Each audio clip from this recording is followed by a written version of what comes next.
Okay, Vicky, tell us about what are the common signs of stress and anxiety in your dog? Yeah, so you've got your body language, so you're cowering, you're sort of looking a little bit intimidated. You've got wide eyes, so whale eye, like I mentioned earlier, if you can see the white of their eyes and they're sort of side-eyeing, that kind of thing. Excessive lip-lipping can be one. Yawning as well can be one. That can be a sign of stress. Wanting to go and hide, wanting to be away. All of those are really common signs of stress. Not eating. Obviously that can come under loads of other things as well, but if they go off their food, just sort of shying away from everything, they're all common signs of stress. Okay. So, Vicky, bonfire night. Yeah. It's a tricky time for all of our pets. What is the actual issue? What is the problem with dogs particularly around bonfire night? So obviously the loud bangs are probably the biggest one, the noise, especially because they're so much more sensitive with the hearing than we are. So it's quite scary. They don't understand what the noise is, where it's coming from. It's very sudden. Also sometimes the colours as well. So if it's really bright lights, if they can see it, it can obviously light up the house if they're nearby. Yeah. It can really sort of freak them out with that as well. So all their senses are just kind of thrown off as well. And with it being in November, obviously the nights are a bit darker. So usually it's pitch black outside. There's these bangs, there's colours, there's a lot going on. There's usually lots of people around as well, heading off to bonfire night and things like that. So it can be quite intimidating for them. So is that sometimes a trigger as well? So is it when the dark nights start to draw in a little bit? Do dogs remember that from the previous year and start to they definitely almost start with an anxiety pre-bonfire night? So we can see it kind of like around this time of year, September, October, leading up to it. Definitely. That is a trigger. 100%. And the dark nights as well on their own can just be a trigger, just from having, the nights are drawn in, they're not getting the usual routine, everything's thrown off. Yeah. Smells are obviously very different to them in winter as well. So it kind of the whole thing, and dogs definitely remember from last year what went on, especially dogs that are predisposed to a little bit of anxiety and things like that, rescues as well. It can be really intimidating. It's quite scary, isn't it? It does, definitely. How does it appear then? What's the first kind of things that a pet owner would likely see? So you've got things like hiding, so running off and hiding under tables, chairs, beds, that kind of thing, shaking, not eating, their eyes. So there's a thing called whale eye, where sort of the whites of their eyes come through when they're looking really scared, cowering, all those kind of things really, just generalised looking nervous. Okay. So what about our cats as well? Because obviously we don't want to forget about them. Yeah. What kind of behaviour do we think we'll see with a cat? Biggest thing with cats is they will run off and hide. So they will go under your bed, they will go wherever. We do have some issues with cats. If they're outside, they'll just dart off and they can go missing. And that's when obviously you can get car accidents and things like that with involving cats. So the biggest thing is definitely the hiding with cats and running off, being a bit more skittish than usual. Cats are a lot better at hiding how they're feeling than dogs. So they will tend to just go off on their own and do their own thing, whereas dogs will let you know that they're quite scared. And very needy. Yeah, exactly. So what would you recommend then about this time of year now, sort of coming up to bonfire night? What can pet owners start doing now ahead of that scary time? So one of the biggest things I would say is desensitization. So having the sound of bonfire and fireworks on in the background, but really low. So on your Alexa or your radio or whatever, have it on really, really quiet, just in the background whilst they're doing something they enjoy, like having the tea, having a game of fetch or something that they love to do, a licky mat, things like that, things that can calm them down. Really, really low so you can barely hear it, and then slowly turn it up. If you see they're starting to become anxious, just turn it back down again, and keep doing it with things that they love. Ideally, we want to be doing that sort of a few months in advance, just to slowly build them up, even a year in advance. But we can start doing it now. There's lots of different little bits that you can do. I mean, licky mats, snuffle mats, things like that are brilliant for helping them sort of to de-stress. The only thing is on bonfire night, usually if dogs are nervous, they won't want to eat or anything like that because they are a little bit nervous. But you can be doing that alongside the desensitization. Obviously, you've got your Nutravet, which is brilliant for your fast action. So you don't have to have the loading dose for Nutracalm. You can take it the day and it'll sort of start to work and take that anxiety away. That's fine for cats as well. You can use it with the cats. Perfect. So yeah, they're probably your biggest things. Make little hiding places for them where they can feel safe. So blankets. Try not to sort of be there for them and reassure them, but try not to sort of cuddle them and make them feel enclosed. If they want to come for a cuddle, that's fine, but try not to sort of pick them up and just let them sort of be where they feel happy and where they feel safe. Yeah. Do you think that sometimes can make it worse if you're if they're sensing your anxiety as well and you're gripping onto them? Yeah. So dogs pick up on all our feelings. If we're feeling nervous, if we're scared, if we're thinking, oh, they might be feeling a bit anxious, they'll pick up on that. So just try and remain as calm as you can, whilst keeping your dog or your cat safe, obviously. Yeah. Okay. So try not to just cuddle them and keep them there, which I know is tempting if your dog's scared, but yeah, definitely. I will definitely be doing that, but I shouldn't. I really know I shouldn't. So what do we do about these cases where we've tried to put all of these strategies in place, but we are just on the ceiling? We're really, really panicking. Like what would you recommend at that point? So definitely see your vet. Okay. Vets can give out more prescription, a little bit stronger medication that can act more like a sedative. Okay. So that can help just with the really severe cases, because they're too freaked out. They've had something go on in the past or something like that. Yeah. So definitely seek advice with your vet. The problem with Bonfire Night now is it's not just one night. We've got a week of it or 2 weeks of it. So it can be more of sort of a couple of weeks, unfortunately. We used to say try go somewhere where you're away from the bonfire and the fireworks and things, but it's a little bit harder to do that now. Yeah, it definitely is. It definitely is. Yeah. I've noticed a difference with my pets because we moved house and we are a little bit more rural. Right. So they're definitely more comfortable now. So there is definitely something in that, isn't there? I mean, obviously, if you live in the centre of town where there's a firework display 2 minutes down the road, that's going to freak anybody out. So if you can, stay with friends or family on the night that you know there's one nearby, if you can, just to remove that stress level a little bit. Yeah. Could this potentially make other noise phobias worse? So if your dog's got just like lorries or, a gunshot, for example, or something like that, could Bonfire Night really reinforce that other noise sensitivity as well? Absolutely. Yeah, because it's usually from an anxiety and it can just all snowball and make it so much worse, definitely. Yeah. Is this something then we should be doing with puppies?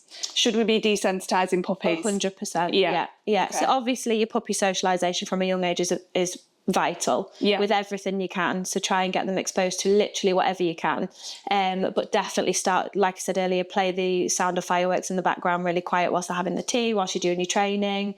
Just especially if your puppy's a little bit on the anxious side, definitely be doing those things. It's a really, really good advice.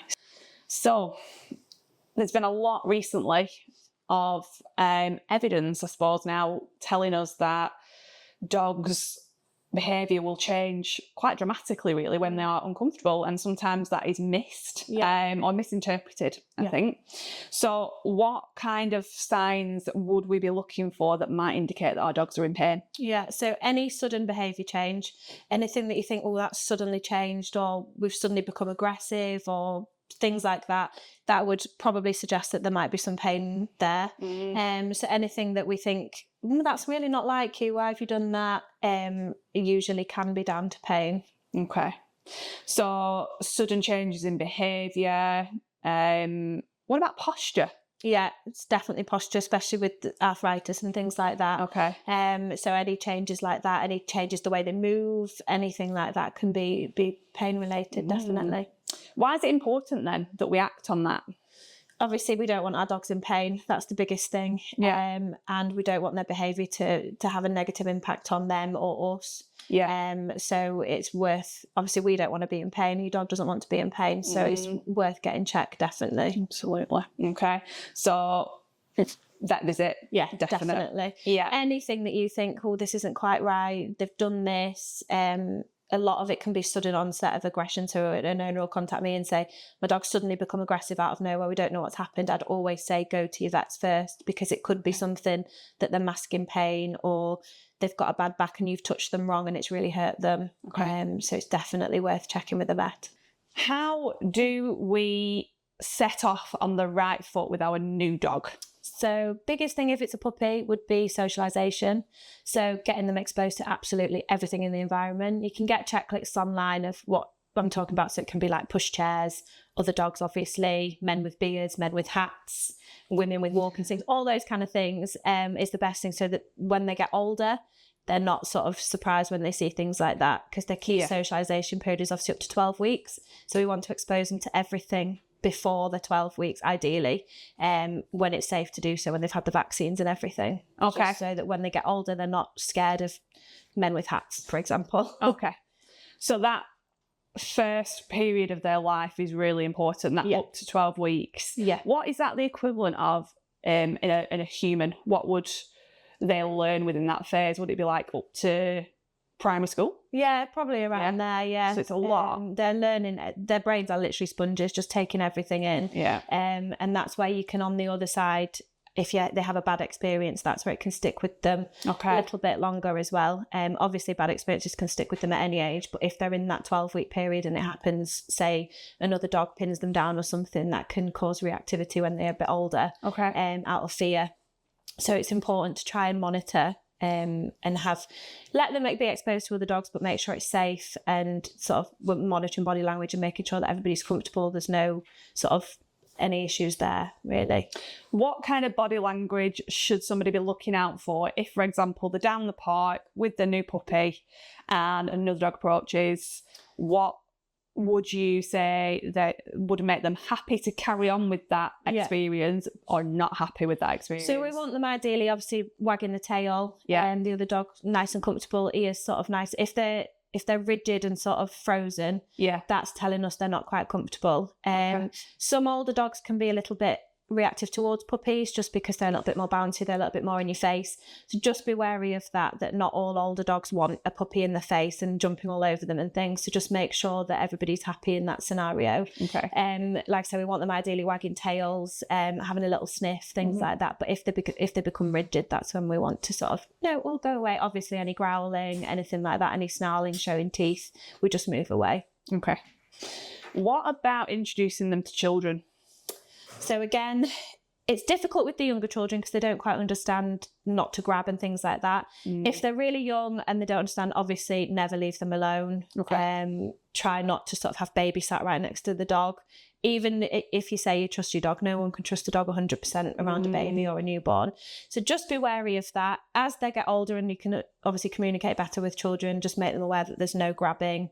You don't cuddle them too tight, things like that. Again, parents or people that are with the children should be aware of dogs' body language. So any sort of lip licking, sort of wide eyes, anything like that where they're thinking, I'm not quite comfortable. Just remove the child out of that situation, or the dog, whichever's safer. Okay. What about introducing them to other animals in the house? So like cats and things. So again, try and just keep it nice and neutral. Ideally, if you're meeting another dog, you want them sort of outside, maybe on a walk in the garden, and then before you just bring them inside into their sort of house. And then cats and things, cats usually, again, will try to hide. They'll sort of take themselves off.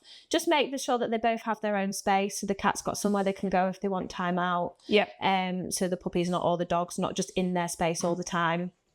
They're sort of the biggest things, really, just gentle, slow introductions. Okay. Would you recommend using Nutracon at this point? Definitely. So with Paddy, my blind dog, he loves all other dogs, but he can be scared when he's meeting new dogs for obvious reasons. So we got a puppy in December last year, so I popped him on Nutracon just to take the edge off, get him used to the puppy being in the house, and it helped massively. I mean, we were still very careful. Here he is having a play. Puppy was crate trained just so that Paddy still had his own space. So that if the puppy got too much, had the puppy zoomies like they all do, that Paddy still had his safe spot. So yeah, but he was on Nutracon for probably 3 months just to try and help him get used to it, and then we stopped it because he was pretty happy. Okay. And he's happy now. Yeah. What would you say about training classes then? Is it a good idea for a puppy? Definitely. Yeah. Depending on where you go. So there are some puppy classes that are advertised that are just like a free-for-all. So where puppies just go in and they just run about and they play. and that's not so much a positive experience, because again, you can have a lot of puppies all at once and it can just be too much. So you want to find a qualified trainer, so somebody that really knows and understands puppies and body language and things like that.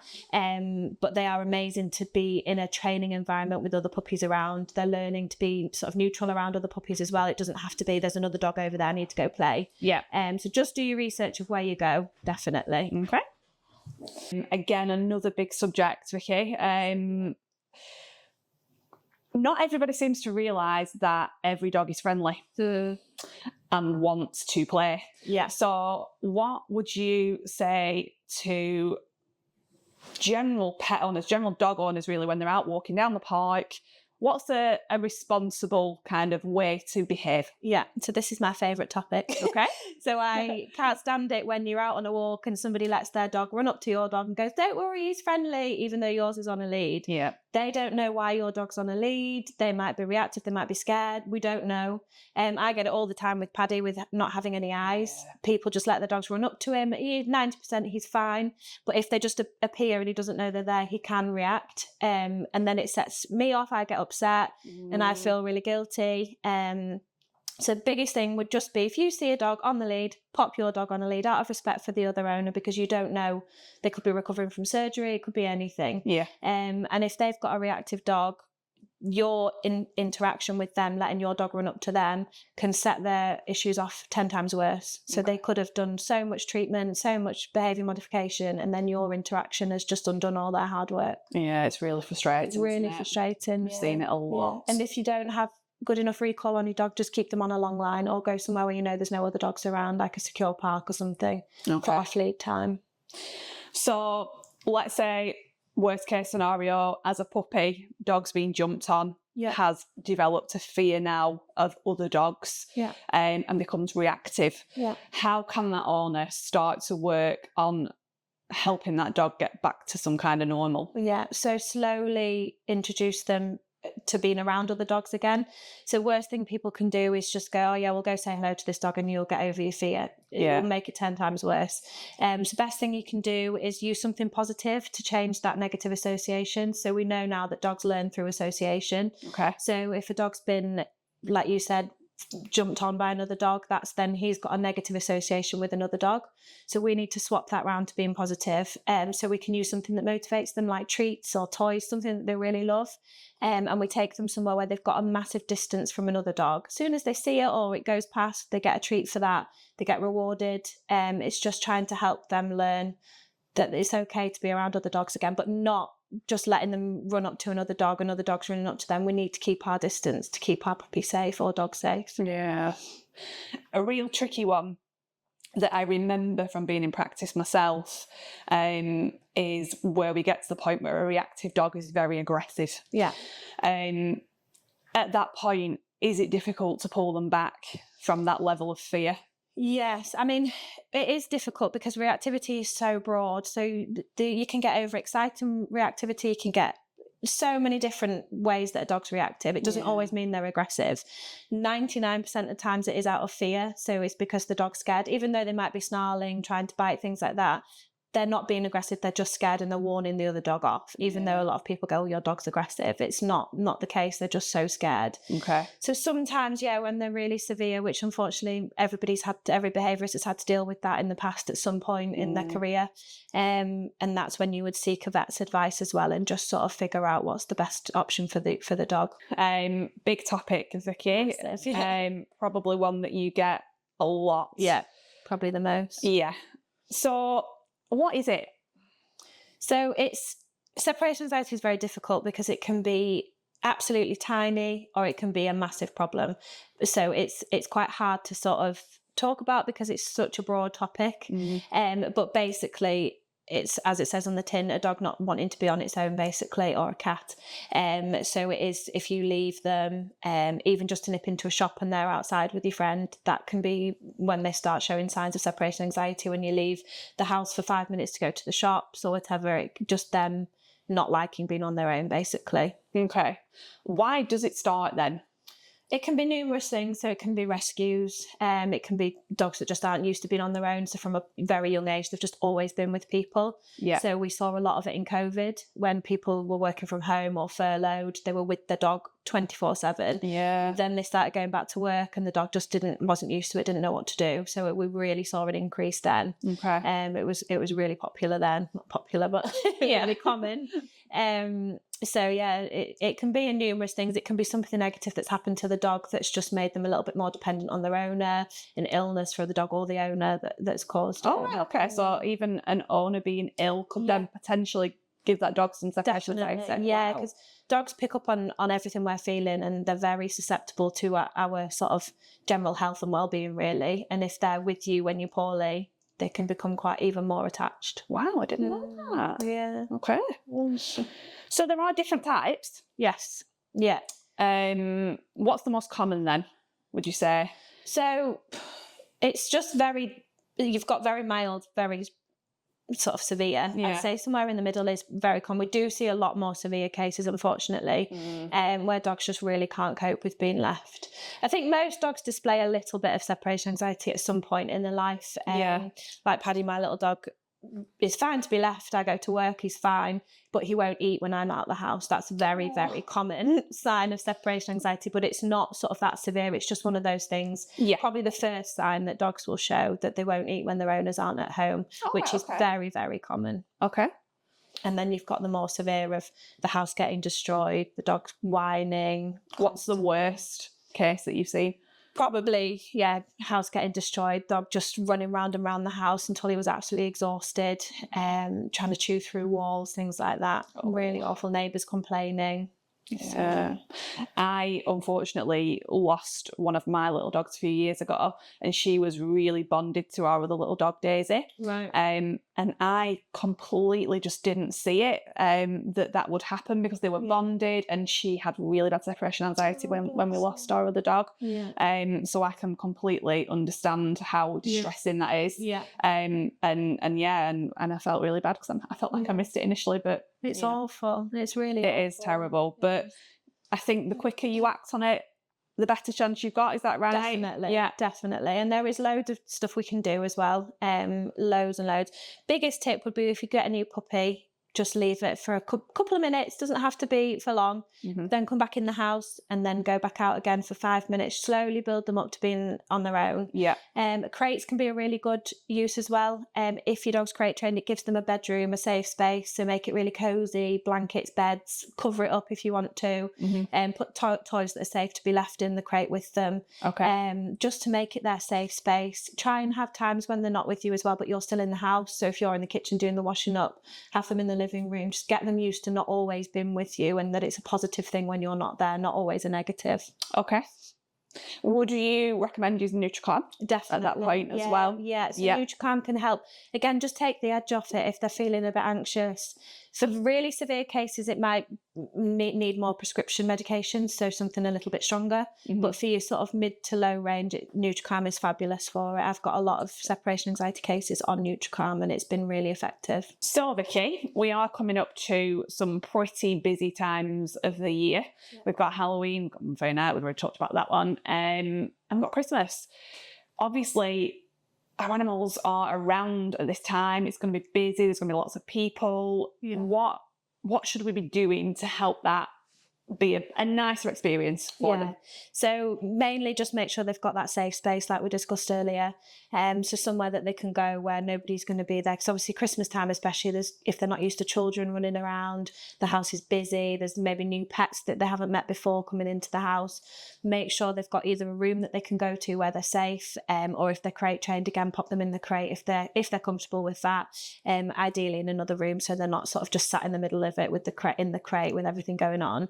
Halloween is a big one that people don't realise as well. It's quite intimidating for your dogs. So if there's children coming up to the house dressed up in scary masks and things, people don't realise that actually can be a big trigger for some dogs. They need to be able to read facial expressions and things, and they can't do that. So just make sure that around Halloween that your dog's kept away and it's safe. When you're answering the door for trick-or-treaters and things, make sure your dogs, if they're comfortable, that's fine. But if not, just make sure that they're out of the way for the children's safety as well as for your dogs. But yeah, Nutracalm again can be fab for keeping them calm around new experiences and new people and things like that. Yeah. And just being aware again of your dog's body language, of knowing when they're happy, when they're not.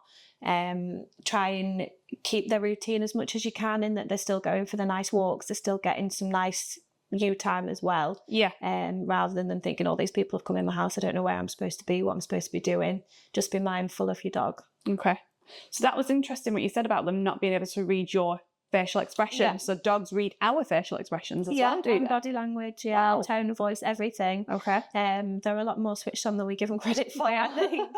And obviously a big one is they read other dogs' facial expressions and body language as well, which is where I struggle with Paddy a lot of the time, with him not having eyes. He doesn't have a tail. He's got the squash face. Other dogs just don't really know how to read him. So we can have some issues with that as well. A lot of people come to me and say my dog's reactive towards bulldogs or pugs. Very common, because they can't read that facial expression as well as other dogs. Okay. Yeah. Okay, Vicky, give us some top tips for travelling with your dog. Yeah, so again, number one would be to expose them to the car from a young age. So that could be just 5 minutes in the car down the road. If they're already scared, just get them in the car, but don't shut the doors. Just let them be near the car. Slowly build them up. So don't just pop them in the car and go 2 hours down the road if they're a little bit fearful. Again, you can use crates in the car. You can use like safe boxes for them to go in to keep them sort of safe and in confined. Make it cozy again, put blankets in there, toys in there, make it a positive experience being in the car. Try not from when a young age just literally pop them in to go to the vets, because they'll get that negative association. We want them to go and get out and think, oh, we're at the park, or oh, I've gone to see my friend. You don't have to go far, but just make it positive at the end of the journey. Nutracalm can be great if your dog's fearful in the car, just to help sort of with the anxiety of the car. So, and again, if they've got the tea on a night time, just take the tea into the car, give them it in there without even turning it on, without closing the doors. Just have that positive association with the car. Okay. So just build them up really slowly. Yeah. And then safety wise, should they be strapped in? Yes. Yeah, always. So harness with the seatbelt on. They need to be, so that they can't obviously roam around the car. Definitely. Yeah. Okay. Thank you very much. No worries.